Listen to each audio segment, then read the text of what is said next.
Bolanda ye. Yango na tunaki ye. Na tunaki ye. Ninyaluye pananga.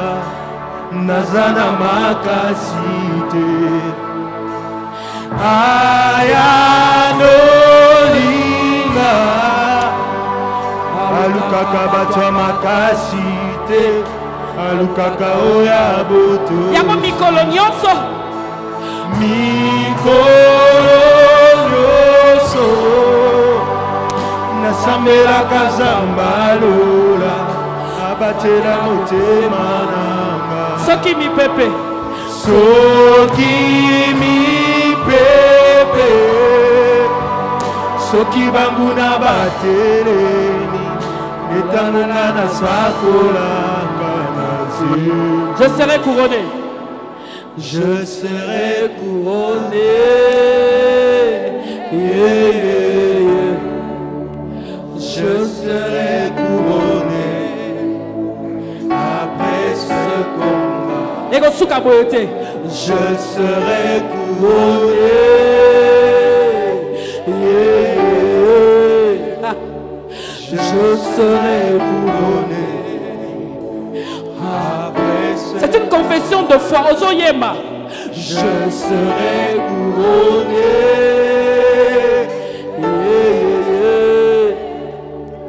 Je serai couronné. Yango na tunaki. Na tunaki. Ninyaluye pananga. Nazana makasite. Ayanolinga.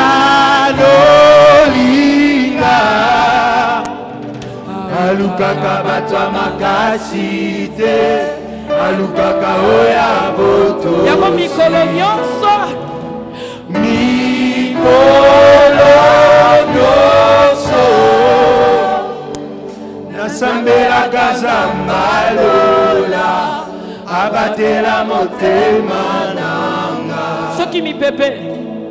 Soki mi pepe. Soki banguna batelemi. Netanonga na sakola.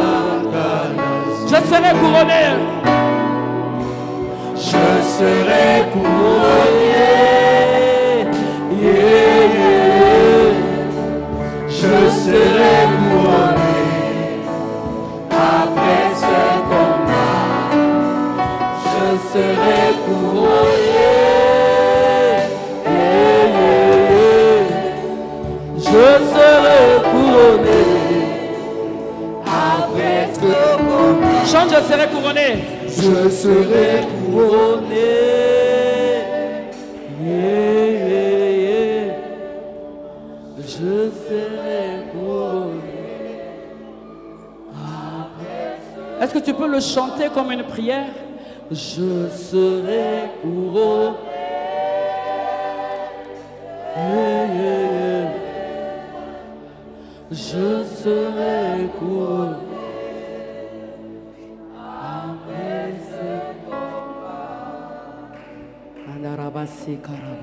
Digne d'être acclamé. Le Dieu qui nous couronne après un long combat. Le Dieu qui met un cantique nouveau après un long combat. Le Dieu qui change le statut après un long combat. Le Dieu qui essuie les larmes après un long combat. Après un long combat, après des pleurs, après des murmures, après des gémissements dans la prière paye, la prière paye. Le samba futaka, le samba futaka, le samba futaka, le samba polakate, le samba futaka, le samba polakate. Bikele kele pona oyo, ayanolaka, bikele kele pour celui qui exauce les prières. Il mérite, alléluia, alléluia, il mérite, bien aimé, le samba polakate, le samba polakate, le samba polakate, le samba polakate, le samba polakate. Arabasha. Seigneur, en attendant de voir En attendant de palper, je ne veux pas rater. Commence à proclamer des choses sur le jeudi de cette année. Je ne raterai aucun jeudi. Seigneur, que je ne sois pas empêché. Avant de voir, avant de palper.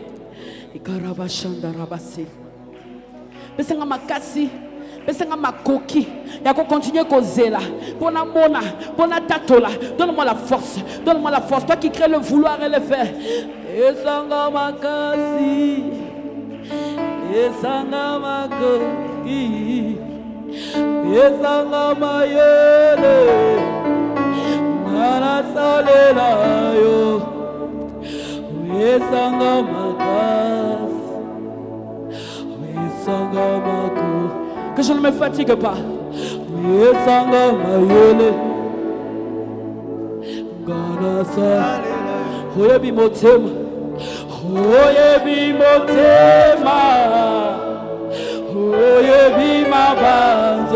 Jésus.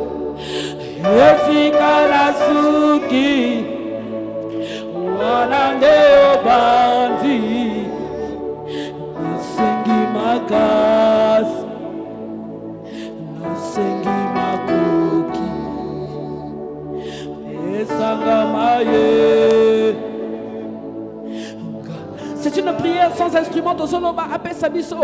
Obesanga makasi, Esanga makoki, Esanga mayele, Nana salela yo, Obesanga makasi. Ce n'est pas facile. Pesanga makoki, pesanga ngana, oyebi motema nangai, oyebi motema, oyebi maba, Jésus, esika nasuki, wanande yoba. 2022. Pesanga makas, pesanga makoki, pesanga maye. Oyebi motema nangai. Alléluia. Oyebi motema, oyebi mabanzo Yesu. Esika nasuki, Jésus, wanande yoba ndi, nasengi makasi, nasengi makoki, pesanga maye. Tozoyemba, apesa biso makasi, chantons. Pesanga makasi. Pesanga mako, assemblée, chantons. Pesanga maye, nana salela. Pesanga makas, pesanga makoki, Jésus. Pesanga 2022, on l'embate comme c'est le l'ensemble. Oyebi motema nangai, oyebi motema, oyebi mabanzo,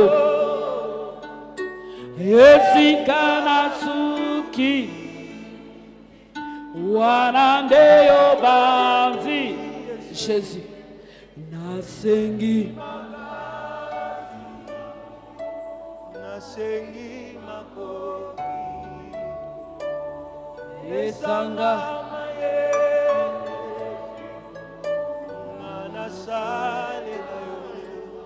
Est-ce qu'on peut acclamer pour celui qui nous donne la force? Alléluia. Si vous avez et ça bien. Alléluia.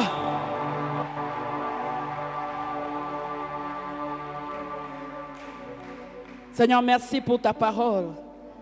Merci pour ce moment. Merci pour ta présence au milieu de nous. Reçois l'honneur et que ton esprit vienne encore glorifier Jésus par la parole. Au nom de Jésus. Amen.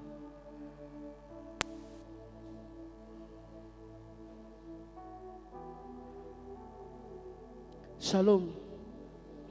Illumine les yeux de mon cœur. Ce soir, par la grâce de Dieu, nous sommes en train de clôturer ce grand thème.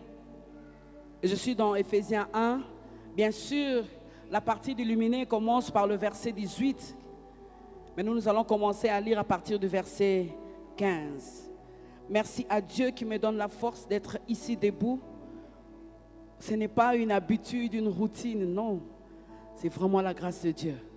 D'être vivant, debout et parler de sa part, c'est la grâce de Dieu. Vase de terre, mais il a investi en moi. Mais il a pris le risque d'investir en moi. Il est digne d'être élevé. Merci au pasteur pour la confiance encore et encore. Merci à vous pour votre présence. Éphésiens 1, 15 à 18. C'est pourquoi, moi aussi ayant entendu parler de votre foi au Seigneur Jésus et de votre charité pour tous les saints, je ne cesse de rendre grâce pour vous, faisant mention de vous dans mes prières, afin que le Dieu de notre Seigneur Jésus, Christ le Père de gloire, vous donne un esprit de sagesse et de révélation dans sa connaissance, et qu'il illumine les yeux de votre cœur, pour que vous sachiez quelle est l'espérance qui s'attache à son appel, quelle est la richesse de la gloire de son héritage qu'il réserve aux saints. 19. Quelle est envers nous qui croyons l'infinie grandeur de sa puissance se manifestant avec efficacité par la vertu de sa force. Et ce soir, par la grâce de Dieu, nous sommes en train de parler de la puissance. Le sous-terme de ce soir se trouve dans Éphésiens 1, le verset 19. Éphésiens 1, le verset 19. Et quelle est envers nous qui croyons l'infinie grandeur de sa puissance se manifestant avec efficacité par la vertu de sa force. Le thème ce soir, l'infinie grandeur de sa puissance. L'infinie grandeur de sa puissance. Après avoir parlé de l'espérance, après avoir parlé de l'héritage, aujourd'hui nous sommes en train de parler de la puissance. Tous ces thèmes, nous les tirons dans Éphésiens 1, le verset 18 à 19. Alors, qu'est-ce que nous pouvons retenir par rapport à l'espérance? Parce que ce soir, nous sommes en train de clôturer. Qu'est-ce que nous pouvons retenir par rapport à l'espérance? Il faut que tu saches, en tant que croyant, que tout ce que nous sommes, tout ce que nous faisons, tout ce à quoi nous attendons est lié à l'espérance qui s'appelle Jésus. C'est ce que tu peux retenir par rapport à l'espérance. Tout ce que je suis, tout ce que je fais, tout ce à quoi je m'attends, est lié à l'espérance qui s'appelle Jésus. Bien aimé, quand tu espères en quelque chose, donc tu espères à un avenir meilleur, tu espères à un avenir glorieux, tu espères à des choses grandes. Et l'espérance s'appelle Jésus qui est la parole qui nous promet de grandes choses au-delà de la vie terrestre. C'est ce que cela veut dire. Le psaume 25, le verset 5 dit, « Tu es toujours mon espérance ». Le psaume 25, le verset 5. Tu es toujours mon espérance. Espérance comme quelque chose qu'on attend. La personne sur qui on fonde cette espérance s'appelle Jésus. Et il est l'espérance qui ne trompe point. Pour dire que toutes les promesses qu'il t'a faites, il va l'accomplir. Parce qu'il est l'espérance qui ne trompe point. Romains 5, le verset 5. Romains 5, le verset 5 parle de l'espérance qui ne trompe point. Et dans tout ce qu'il a dit, dans tout ce qu'il va accomplir pour nous, il l'a déjà accompli. Et nous allons le voir s'accomplir, non seulement pour ce temps, mais aussi pour le siècle à venir, mais aussi pour notre vie après la mort sur la terre. C'est l'espérance qui traverse le temps, qui traverse l'espace et qui nous suit jusque dans l'éternité. Que ce soit dans chaque domaine de nos vies, du moment qu'il a dit dans Jean 19, le verset 30, il a dit tout est accompli. Bien aimé, cette espérance est fondée et personne ne peut l'enlever, personne ne peut changer cela. Et cette espérance s'appelle Jésus. Pourquoi est-ce que tu crois à quelque chose qu'une personne te dit? Tu crois par rapport à sa position, tu crois par rapport à son rang, dans la société, tu crois par rapport à sa crédibilité, tu crois par rapport à ce qu'il a déjà fait.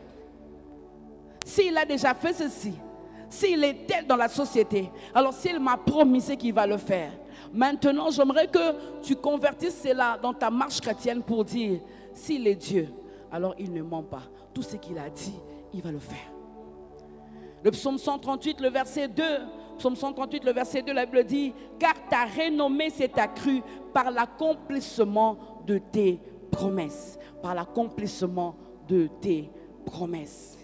Bien-aimé, croyant, sache que la finalité de ta destinée, c'est la gloire avec le Seigneur. Donc ta vie, non seulement cette espérance, tu dois le manifester sur la terre, mais sache que ta finalité, c'est la gloire. Et lorsqu'on parle de l'héritage, qu'est-ce que nous pouvons retenir par rapport à l'héritage? Ce que nous pouvons retenir par rapport à l'héritage, c'est que Christ mort à la croix pour nous, nous lègue un héritage éternel. Et notre héritage n'est pas, on n'attend pas l'héritage. Nous sommes déjà héritiers. Depuis la croix et depuis le jour où nous avons accepté Christ comme Seigneur et Sauveur, nous sommes héritiers. Et cet héritage, c'est pour que nous puissions en jouir. Nous puissions en jouir. Et pour jouir d'un héritage, il faut en connaître l'étendue et la richesse. C'est pour cela que Paul est en train de parler de la richesse de l'héritage. Tu n'iras pas plus loin que la connaissance de ton héritage en Christ. Tout ce que Christ est, toi tu l'as. Tout ce qu'il a, toi tu l'as.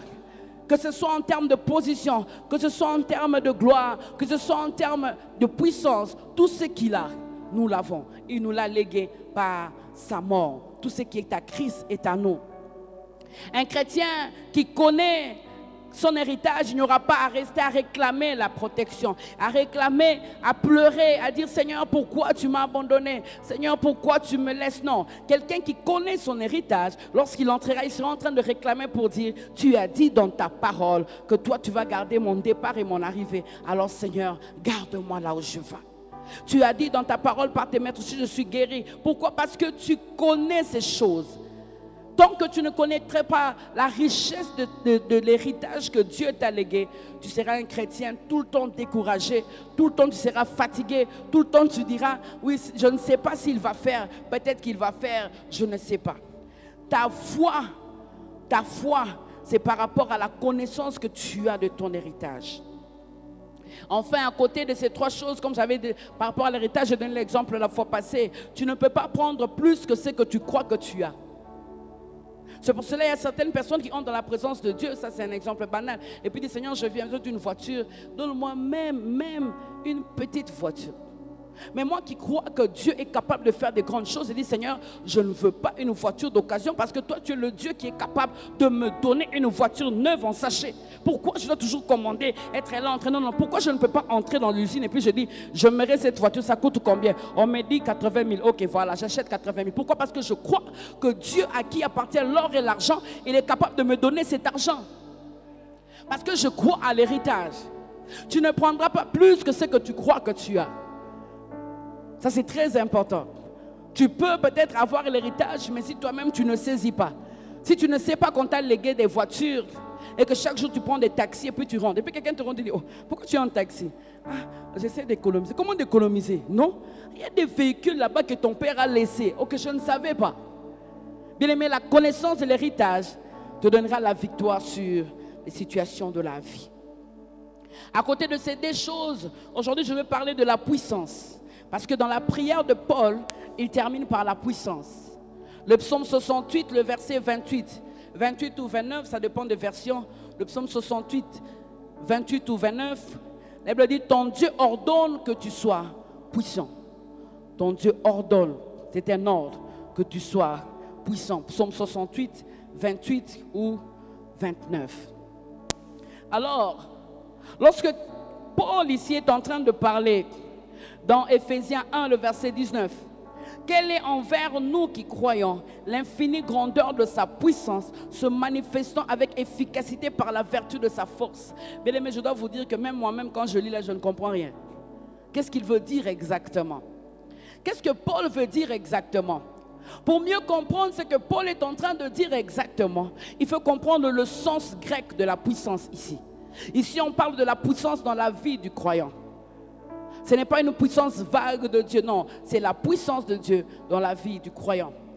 Et ici, selon les commentaires d'épître de Paul par John MacArthur, les commentaires de John MacArthur, il est en train de définir la puissance. Il donne 4 synonymes de puissance, 4 définitions de la puissance en grec, lorsqu'on est en train de parler de l'infinie grandeur de sa puissance.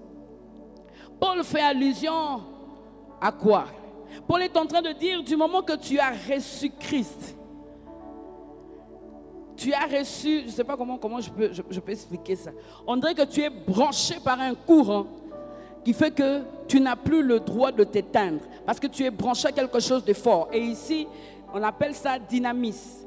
Dynamis en anglais, en grec plutôt, D-Y-N-A-M-I-S, dérivé de dynamite, dynamo, pour dire qu'il y a une puissance qui est transférée en toi. Et une force qui est transférée, une puissance particulière, le jour où tu as reçu Christ comme Seigneur et Sauveur. Paul est en train de prier pour les Éphésiens pour dire, vous devez comprendre que cette puissance réside en vous. Le jour où vous avez reçu Christ, vous avez reçu le dynamo, vous êtes branché à quelque chose qui fait que vous devez rester fort. Vous n'avez pas le droit de laisser tomber parce qu'il vous a branché à quelque chose. Votre puissance vient du fait que vous êtes attaché à ces dieux. Dynamis, dérivé de dynamo ou dynamite, D-Y-N-A-M-I-S. Lorsqu'il parle de puissance, toujours en termes grecs, il dit se manifestant avec efficacité. Il a non seulement parlé de la puissance qui réside en toi, le jour où tu t'es connecté à Dieu, le jour où tu as dit Seigneur, je te donne ma vie. Mais deuxième chose, c'est cette puissance manifestée. Cette puissance manifestée qui se manifeste en toi comme de l'énergie. Et en grec, énergia, E-N-E-R-G-E-I-A. E-N-E-R-G-E-I-A, énergia. C'est l'énergie qui vient de l'esprit, qui donne à tous les croyants la force de vivre la foi chrétienne sur la terre. Sans cette énergie, dans ce monde plein de loups, bien aimés, c'est difficile. Dans ce monde plein de corruption, c'est difficile. Lorsque Paul est en train de prier et qu'il est en train de parler de la puissance, il est en train de dire que le jour où tu as reçu Christ, non seulement tu as reçu cette puissance, mais tu as reçu l'énergie nécessaire. L'énergie nécessaire pour pouvoir vivre dans ce monde corrompu, mais rester saint pour le Seigneur, par le Saint-Esprit. Troisième signification, lorsqu'il est en train de parler de la puissance, il est en train de parler de kratos, kratos comme vertu. Kratos en grec, K-R-A-T-O-S, K-R-A-T-O-S, comme vertu. Puissance comme une vertu. 1 Timothée 6, le verset 16. 1 Timothée 6, 16 dit, en parlant de Jésus qui est seul, qui détient l'immortalité et à qui appartient l'honneur et la puissance éternelle. Ici, il présente la puissance comme une vertu. Hébreux 2, le verset 14, il dit, Jésus par sa mort a anéanti celui qui, la puissance de la mort, il a anéanti la puissance de la mort par la mort. C'est bizarre. La mort a créé la vie et il a détruit. Il dit mort. C'est pour ça que quelque part dans la Bible on dit mort, où est ton aiguillon? Hébreux 2, le verset 14. Jésus par sa mort a anéanti la puissance de la mort, c'est-à-dire le diable. Ici il parle de puissance comme vertu. Quatrième signification, lorsqu'il est en train de parler de puissance, il parle de puissance comme force. Ici, dans l'idée de capacité. C'est Dieu qui nous capacite.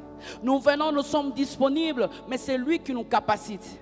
Il est en train de dire aux Éphésiens, il y a un Dieu qui vous a capacité pour le servir. Bien-aimé, Dieu n'a pas besoin des hommes et des femmes capables. Dieu a besoin des hommes et des femmes disponibles pour les rendre capables. Il n'a pas besoin de tes capacités. On ne sert pas Dieu avec son intelligence. On ne sert pas Dieu avec sa propre sagesse. On ne sert pas Dieu parce qu'on a beaucoup étudié. On sert Dieu par la capacité que nous donne le Saint-Esprit. C'est le Saint-Esprit, ce sont les choses de l'Esprit. Et ici, force, Ischus, Ischus, I-S-C-H-U-S. I-S-C-H-U-S. Le terme en grec, I-S-C-H-U-S, Ischus. C'est le Saint-Esprit. Il est en train de dire, aux Éphésiens, j'aimerais que vous puissiez comprendre qu'il y a une puissance qui a été libérée le jour où vous avez reçu Christ. Vous avez de l'énergie. Il faut que vous sachiez qu'en termes de vertu, cette puissance est en vous. Il faut que vous sachiez que vous n'avez pas à vous appuyer sur des hommes et sur des femmes, mais Dieu vous rend capable par le Saint-Esprit. Et si vous suivez la suite, le verset 20, il parle, il l'a déployé en Christ en le ressuscitant de mort, en les faisant asseoir à sa droite dans les lieux célestes. C'est-à-dire c'est le Saint-Esprit qui a déployé cette puissance en Christ en le ressuscitant des morts. Et toute la vie de Christ, de par sa conception jusqu'à sa résurrection, est l'œuvre du Saint-Esprit. C'est le même Saint-Esprit qu'il a déployé en nous. C'est le même Saint-Esprit qu'il a déployé en Christ. C'est le même Saint-Esprit qu'il déploie en nous. Et sous ces 4 formes, Paul est en train de faire comprendre aux Éphésiens que vous devez savoir que cette puissance habite en vous. Souvent, lorsque nous venons dans des moments forts de prière, nous avons toujours en tête que cette personne est en train de libérer une puissance. Bien aimé, la même puissance, tu peux la libérer pour ta maison. La même puissance, tu peux la libérer dans les moments de combat. La même puissance, tu peux la libérer n'importe où. Parce que le jour où tu as reçu Christ, tu as été connecté à un courant et qui n'a raté. J'avais dit un courant qui ne part pas, c'est français. C'est français, je ne sais pas. Mais courant, moi, qui n'a raté. Délestage, ils ont raté. Avec le Saint-Esprit, il n'y a pas de délestage. Donc du moment que tu entres, la meilleure manière d'alimenter cette puissance, c'est la prière. C'est pour cela que nous sommes en train de dire à Dieu, Seigneur, jeudi après jeudi, je veux rester là, en train de te chercher. Je veux te suivre parce que c'est notre jour où nous cherchons le Seigneur. Paul ne prie pas pour que les Éphésiens reçoivent le Saint-Esprit, ils reçoivent la puissance, mais il leur dit que vous preniez conscience que cette puissance réside en vous. Combien de fois, comme je disais, tu veux t'approcher pour qu'on te touche, bien-aimé. Sache que la même puissance que peut déployer une prédicatrice ou un prédicateur sur la chair, tu peux la déployer aussi pour ta propre vie. Parce que tu es connecté au Saint-Esprit. Quand je parle de puissance, je prends quelques exemples par rapport à notre marche chrétienne. La puissance dans la vie du croyant. La puissance dans la vie du croyant. 1. La puissance d'évangéliser. Tu l'as déjà. Du reste, l'évangile lui-même est une puissance. Romains 1,16. L'évangile est une puissance. Romains 1,16. Paul dit dans 1 Thessaloniciens 1,5. Cet évangile ne vous a pas été prêché en parole seulement, mais avec puissance, par l'Esprit Saint, avec une pleine persuasion. La puissance, bien-aimé, c'est que tu détiens en termes de parole, c'est déjà une puissance. C'est pour cela, lorsque tu l'as, lorsque tu t'appropries, lorsque tu commences à le déclarer, lorsque tu commences à le dire chaque jour, ça se transforme en des lettres simplement écrites. Ça devient une puissance que tu es en train de déployer par le Saint-Esprit. Deuxième chose, par rapport à la puissance dans la vie du croyant, la force dans les épreuves, la force de tenir dans les épreuves, dans les souffrances. Comment, qu'est-ce qui fait que nous sommes en train de marcher avec Dieu et puis beaucoup abandonnent et puis les mêmes choses, mais il y a quelqu'un qui reste fort. Pourquoi? Parce qu'il s'appuie sur le Saint-Esprit. Cette puissance se manifeste aussi en termes de force dans les épreuves, en termes de force dans les moments difficiles. Comment tenir dans les moments difficiles? Paul lui-même, en parlant des afflictions, il est en train de dire dans 2 Corinthiens 4, le verset 7. 2 Corinthiens 4, 7, il dit: nous portons ce trésor dans des vases de terre, afin que cette grande puissance soit attribuée à Dieu et non pas à nous. Puissance dans la vie du croyant, non seulement dans le fait d'évangéliser, non seulement la force dans les épreuves, mais aussi la force de faire la volonté de Dieu. Combien nous voulons faire la volonté de Dieu? Combien nous voulons marcher selon que Dieu a prévu, faire des choses qu'il a prévues pour nous. La force de faire la volonté de Dieu. Philippiens 2, le verset 13. C'est lui qui produit en vous le vouloir et le faire selon son bon plaisir. Seigneur, c'est toi qui produis. Ce sont ces paroles lorsque tu viens qu'en termes d'héritage, tu dis: Seigneur, produis en moi le vouloir et le faire. Produis en moi parce que c'est toi qui le fais. Colossiens 1, le verset 19. Toujours en parlant de puissance, Colossiens 1, 19, Paul parle et dit: je travaille en combattant avec sa force qui agit puissamment en moi. Je travaille en combattant avec sa force qui agit puissamment en moi. Bien aimé, il y a une force qui agit puissamment en toi, que toi tu ne sais pas. C'est cette prière, il est en train de dire, vous devez être conscient que cette puissance agit aussi en vous. Et Jésus a dit à ses disciples, vous recevez une puissance, le Saint-Esprit survenant sur vous. Acte 1, 8. Éphésiens 3, le verset 20. Où il dit, peut faire par la puissance qui agit en nous infiniment au-delà de tout ce que nous demandons ou pensons. Donc c'est une puissance qui est libérée. Là, je n'ai pris que 3 domaines dans la vie du croyant. Dans le fait d'évangéliser, la force dans les épreuves et la force de faire la volonté de Dieu. Il y a une puissance qui est libérée par rapport à ça. Il y a un noté bien.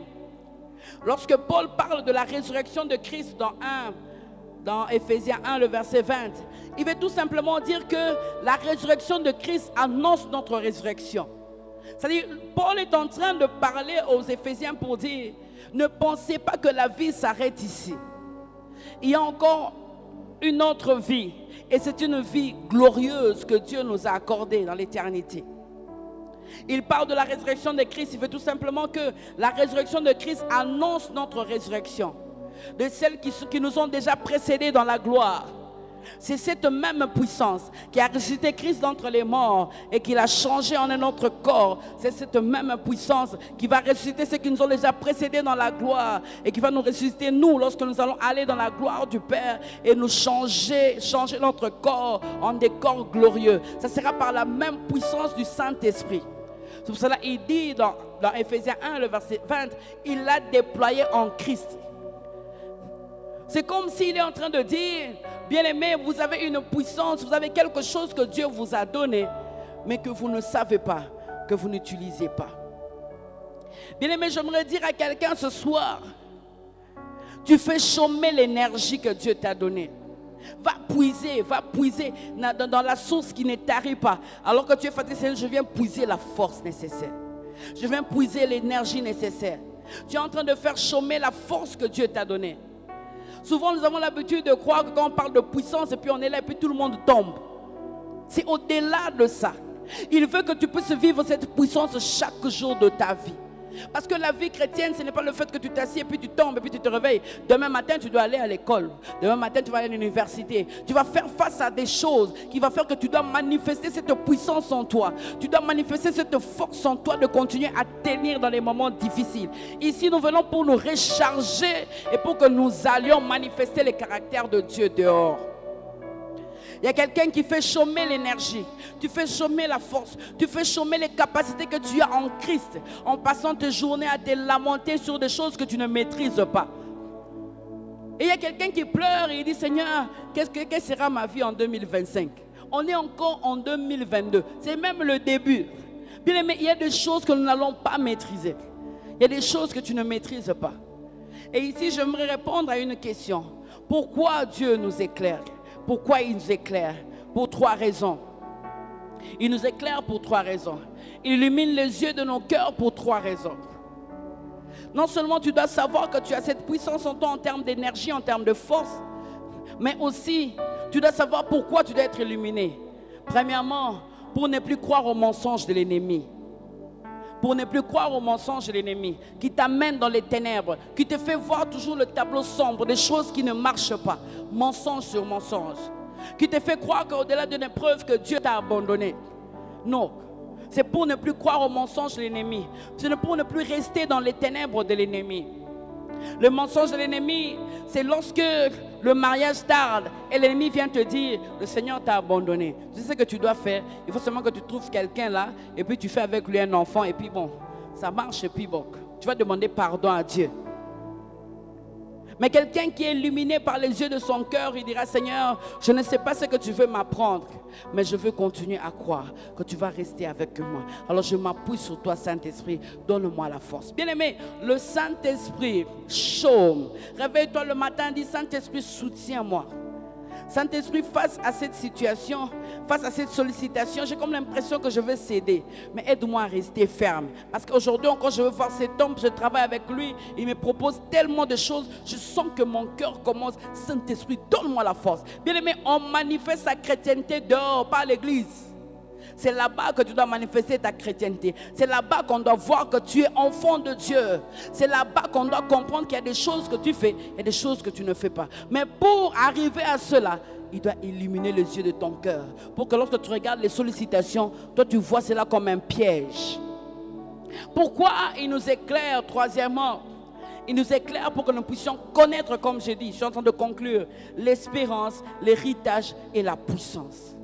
Il nous éclaire pour que nous puissions connaître l'espérance, l'héritage et la puissance qu'il nous réserve.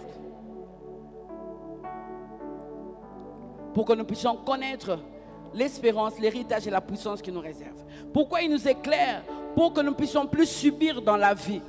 Que tu ne sois plus en train de subir les événements. Que tu arrêtes de subir. Toi, tu ne fais que subir. Donc, tu n'es que surpris. Surpris par les événements. Tu ne sais pas avancer. Chaque fois, tu te réveilles le matin, quelque chose t'arrive. Tu te réveilles. Mais quand il illumine les yeux de ton cœur, tu commences à voir les choses différemment.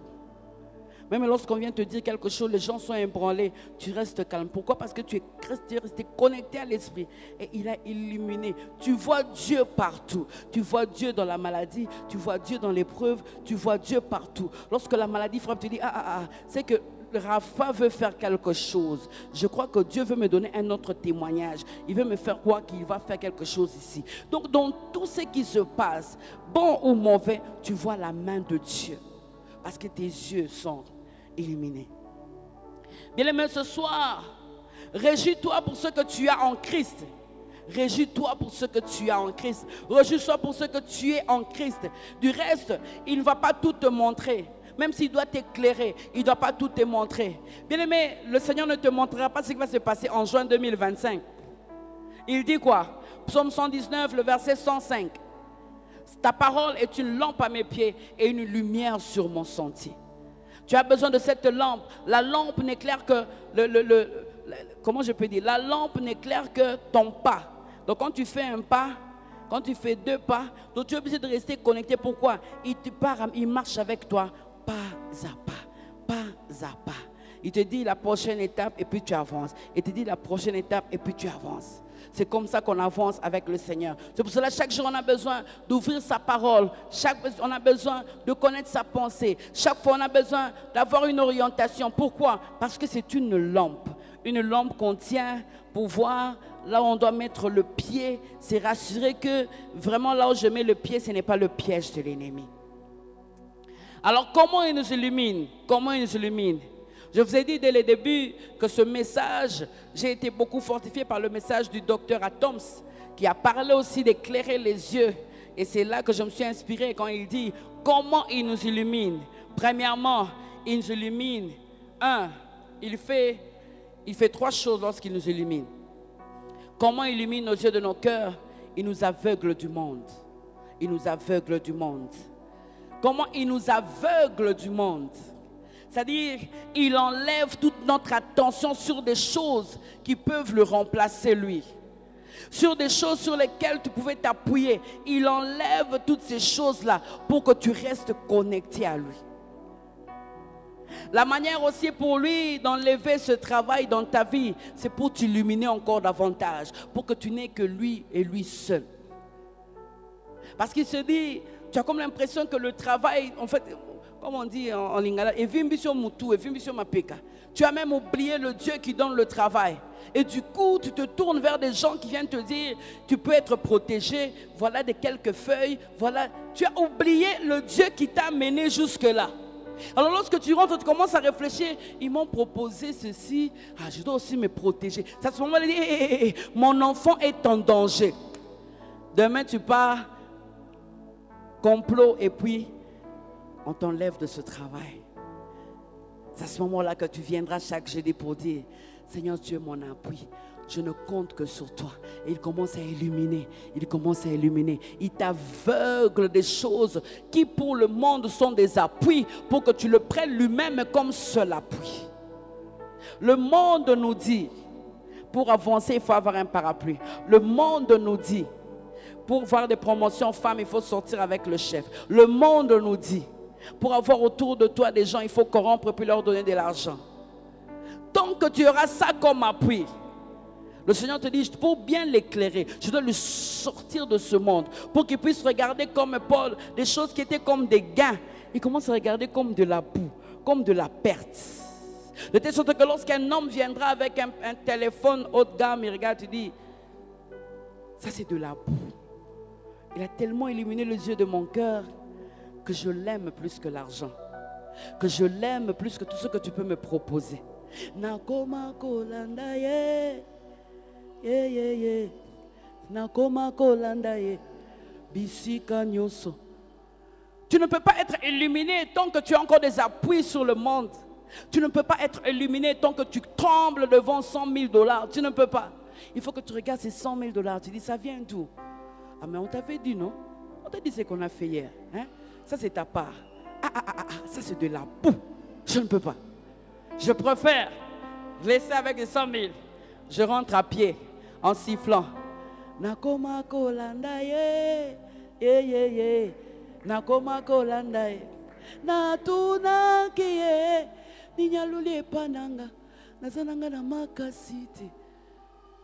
C'est là que tu commences à comprendre que c'est de la boue. Je ne peux pas. Il commence à illuminer. Il commence à illuminer. Quelqu'un ce soir passe dans le désert parce que Dieu a choisi le désert pour illuminer un peu. Pour que tu comprennes que la vie c'est au-delà de toutes ces choses. Pourquoi tu veux gâcher ta destinée pour un téléphone? Pourquoi tu veux gâcher ta destinée pour cette enveloppe qu'on est en train de te donner? Même si tu as fait 10 ans dans le chômage, bien-aimé, tu dois attendre ce que Dieu va te donner. La propre. Pour témoignage, tu peux à la propre. Et il te donne un cantique nouveau. Tant que tu as des béquilles, tant que tu as des appuis sur le monde, dans le monde, pour dire, j'ai un oncle, j'ai ceci, Dieu doit enlever toutes ces choses pour que il ne reste que lui et lui seul. Deuxièmement, comment il nous illumine? Il nous envoie quelqu'un. Il nous envoie quelqu'un. Comment il nous illumine? Il nous envoie quelqu'un. Un instrument de Dieu. Il envoie quelqu'un. Est-ce que tu peux reconnaître l'éclaireur de ta vie? Que Dieu t'envoie un collègue de service comme quelqu'un qui illumine les yeux de ton cœur pour te dire, mon cher, moi je ne te connaissais pas comme ça. Et n'entre pas dans cette combine-là. Je t'attendais pour te dire, ne fais pas ça. Quelqu'un qui vient te lancer une phrase. Il t'illumine pour dire, ne fais pas ça. Ma chère, je voulais te parler. Cet homme-là, c'est un grand occultiste. Bien aimé, je suis en train de parler des choses réelles que nous vivons chaque jour. Que Dieu nous donne des pasteurs éclaireurs qui nous illuminent chaque jour. Il nous envoie quelqu'un. Philadelphie, est-ce que tu sais que Dieu a amené le pasteur Timothée ici pour illuminer les yeux de nos cœurs, voir des choses que nous ne comprenions pas dans la parole, voir Dieu différemment. Il utilise les hommes et les femmes. Il illumine les yeux, que Dieu nous donne des fiancés éclaireurs. Il sera en train de te garder pour dire, ah, ce que tu fais là n'est pas bien. Le Seigneur m'a dit. Que Dieu nous donne des amis éclaireurs qui sont autour de nous. Bien-aimé, c'est pour cela, choisis les gens avec qui tu parles. Choisis les gens avec qui tu restes. Choisis les gens avec qui tu passes toutes les journées. Je veux que tu puisses identifier cette personne. Chaque fois que tu le rencontres, il y a quelque chose de plus qui s'ajoute dans ta chrétienté. Il y a quelque chose de plus. Chaque fois, lorsqu'il parle, tu dis le même verset. Je l'ai déjà lu plusieurs fois. Mais lorsqu'il l'a dit, bien aimé, attache-toi à ces hommes-là. Attache-toi à ces femmes-là. Arrête de t'attacher aux hommes et aux femmes qui, à longueur de journée, ils viennent de parler de l'autre. Ils disent, moi, si tu me poses cette question, je dis, je ne comprends pas ce que tu dis. Non, mon n'a été pas arrêté.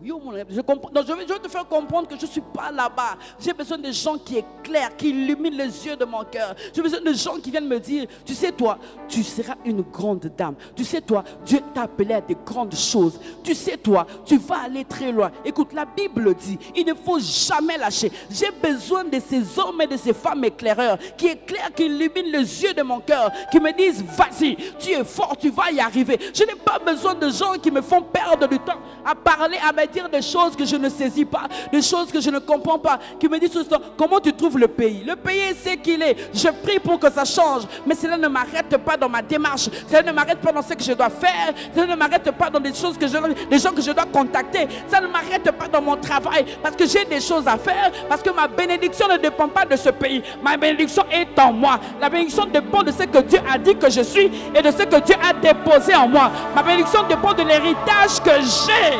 J'ai besoin des gens autour de moi qui me boostent. J'ai besoin des gens autour de moi qui me disent, département de femmes, que Dieu vous bénisse, vous allez aller loin, vous allez faire de... Je n'ai pas besoin des gens qui me découragent, qui viennent me dire, Bino Penza,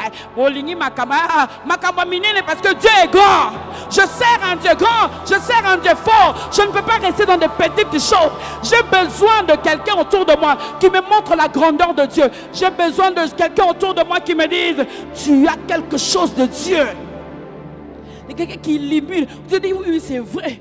Dieu est fort. Dieu est capable de faire ces choses.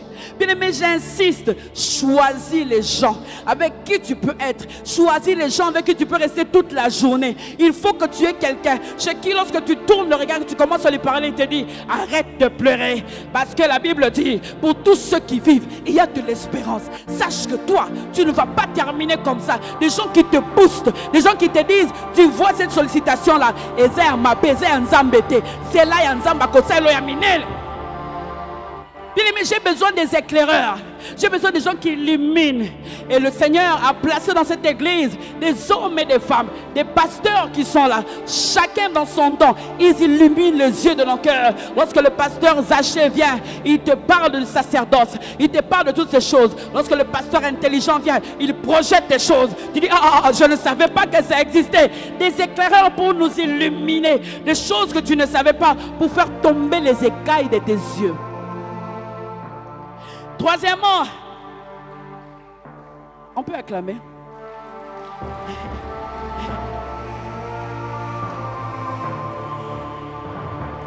Moi, quand je regarde l'année qui commence, je dis c'est l'année des opportunités. Quand je regarde l'année qui commence, je dis l'année des choses grandes avec Dieu. Je ne regarde pas l'année en termes des épreuves, en termes de faiblesses, en termes... Non. Je ne regarde pas du côté ou de choses que moi je ne peux pas faire. Je regarde du côté ou de choses que Dieu peut faire. Alors je dis, s'il peut faire ça, alors je m'engage.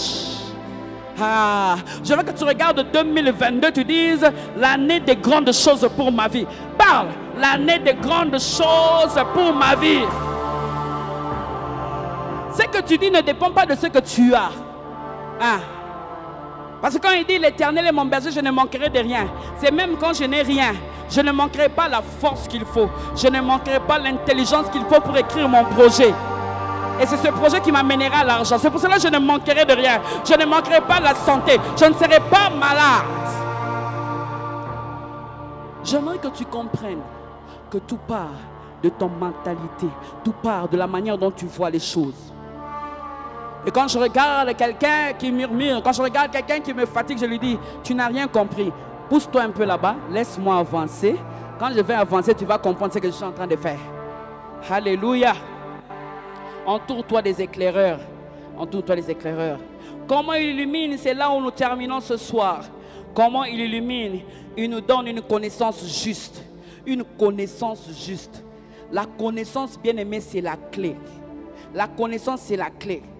Cette connaissance, comment il le fait dans cette église? J'ai dit, il passe par des hommes et des femmes que Dieu nous a donnés. Mais il illumine en te donnant une connaissance juste.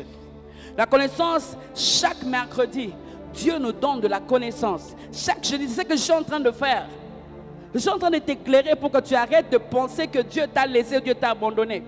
Les enseignements, il y a l'école de la vision, il y a les femmes qui organisent des temps comme nous venons de faire avec Maman Nadège. Ma foi, mes stress ont disparu. Comme les hommes peuvent organiser, les jeunes peuvent encore organiser. J'aimerais tout simplement te dire que cette connaissance juste, nous l'avons lorsque nous sommes assidus au temple. C'est au temple que Dieu permet que nous puissions avoir cette connaissance par la parole. Quand tu lis la parole seule, tu ne comprendras pas. Mais quand on vient ici te parler du sacerdoce autrement, quand on vient te parler du temple autrement, ta connaissance, tu changes, tu commences à comprendre les choses différemment. Tu commences à comprendre les choses différemment. Hier, le pasteur Zaché nous a parlé du temple comme le lieu, j'ai beaucoup aimé, le lieu du changement de saison, comme le lieu de l'exaucement. Mais moi, je dis aussi le temple comme le lieu de l'illumination de nos cœurs, où Dieu vient illuminer les choses, où Dieu vient faire tomber les écailles. Bien-aimé, tu sors, tu entres ici comme ça. Mais quand tu sors, tu chantes. Je serai couronné, yeah, yeah, yeah. Je serai couronné après ce combat. Pourquoi? Parce que tu as reçu la connaissance. Tu as oublié ce que le médecin avait dit. Tu as oublié ce que les gens ont dit autour de toi. Quand tu sors différemment. Pourquoi j'ai voulu te parler? Parce que j'ai compris que tout part par la connaissance. Tout part par la connaissance. Bien-aimé, quand tu sais, tu agis différemment. Quand tu sais, les hommes et les femmes vont te chercher. On cherche celui qui a la connaissance. Quand tu sais par rapport à ton espérance, tu comprendras qui tu es. Quand tu sais par rapport à ton héritage, tu comprendras ce que tu as. Quand tu sais par rapport à la puissance, tu comprendras ce que tu es capable de faire avec ton Dieu. Je le répète, quand tu sais par rapport à ton espérance, tu connaîtras qui tu es exactement. Quand tu sais par rapport à ton héritage, tu comprendras qu'est-ce que tu as. Quand tu sais par rapport à la puissance qui est déployée en toi, tu comprendras exactement que tu es capable de libérer des choses, de produire des choses. Il y a beaucoup de choses qui sommeillent dans des hommes et dans des femmes ici. Ici, ce soir, il y a plus que des Esther, il y a plus que de Daniel. Dieu m'a amené ici pour t'éclairer. Je suis l'éclaireur de ta vie, pour te dire, ne te vois pas comme les hommes te voient. Ne te regarde pas comme les hommes te regardent. Il y a de grandes choses qui t'attendent demain. Il faut que tu les accomplisses parce que Dieu m'a dit qu'il a déployé cette puissance en toi. Dieu m'a dit que ces choses, c'est toi qui vas le faire. Ce n'est pas ton voisin, ce n'est pas ta soeur, c'est toi qui vas le faire. Tu vas faire des choses au-delà de ce qu'aucun membre de ta famille n'a déjà fait. Je parle à quelqu'un et je crois que ces personnes-là sont ici. Le Seigneur a sélectionné ce soir des hommes et des femmes qui vont impacter demain. Mais la meilleure façon d'impacter le physique, c'est de comprendre le spirituel. Parce que lorsque tu tiens le spirituel, aucun physique ne peut t'arrêter. Bien-aimé, Lubumbashi est un climat. Oui, c'est un climat maîtrisé spirituellement. Quand tu maîtrises le climat spirituellement, rien ne peut te résister. Quand tu maîtrises le climat, puis les bâtiments est un climat. Ici, il y a l'atmosphère de gloire, parce que c'est le temple de Dieu. Mais il faut que lorsque tu sors de ces lieux et que tu entres dans l'entreprise, il y a un climat. Tu dois le changer parce que tu sais qui tu es, tu sais qu'est-ce que tu as et tu sais la puissance que Dieu a déployée en toi. Que mon Dieu te bénisse et que mon Dieu te fasse avancer. Que mon Dieu illumine les yeux de ton cœur. Que les écailles tombent. Que tu ne pleures plus pendant les épreuves. Que tu ne pleures plus. Que tu aies la mentalité de vainqueur. La mentalité de David. Tu dis ça n'a pas marché hier. Ça va marcher demain. Parce que Dieu est avec moi. Bien-aimé, je suis de ceux qui croient qu'il faut avancer malgré les obstacles. Tout simplement parce qu'on s'appuie sur Jésus. Tout simplement parce qu'on s'appuie sur celui qui nous donne la force nécessaire. Ce soir, nous sommes illuminés. Nous voyons des choses différemment. Regarde les obstacles. Regarde les enfants qui manquent. Tu dis, le Dieu va me donner des enfants. Le médecin est en train de dire que tu vas mourir. Tu dis, la Bible dit, je ne mourrai pas. Je vivrai. Je raconterai les œuvres de l'Éternel. 2022, malgré les Goliaths, je vais me tenir devant les Goliaths pour dire que personne ne se décourage. Que personne ne se décourage. Qu'est-ce qui donne la force à David? C'est la mentalité de vainqueur. La mentalité de vainqueur. Bien-aimés, Philadelphie, nous sommes appelés à de grandes choses. N'hésite pas de penser à de grandes choses. N'hésite pas de penser à des choses à l'échelle internationale. N'hésite pas d'écrire des lettres. N'hésite pas. Je parle à quelqu'un ce soir. N'hésite pas d'introduire des lettres dans les organismes internationaux. N'hésite pas. Parce que tu n'es pas national. Tu n'es pas local. Tu es international. Tu es international. Et tu es appelé à de grandes choses. La chose qui te manquait, Dieu te l'a donné. Il a illuminé les yeux de ton cœur pour que tu comprennes qui tu es exactement. Là où les hommes se sont arrêtés. Là où les hommes ne peuvent plus rien faire. Là où les hommes disent que ça ne marchera pas. Tu viens là, tu dis ça va marcher. Tu dis que ça ne marchera pas. Cet homme-là, pour le rencontrer, c'est un peu compliqué. C'est quelqu'un qui ne voit pas n'importe qui. Tu dis, moi, lorsque je veux le rencontrer, en le saluant, je dis, Mazi Brachak. Et puis il dit, madame, qu'est-ce que je peux faire pour toi? Parce que je crois que je ne suis pas n'importe qui. Que mon Dieu te bénisse.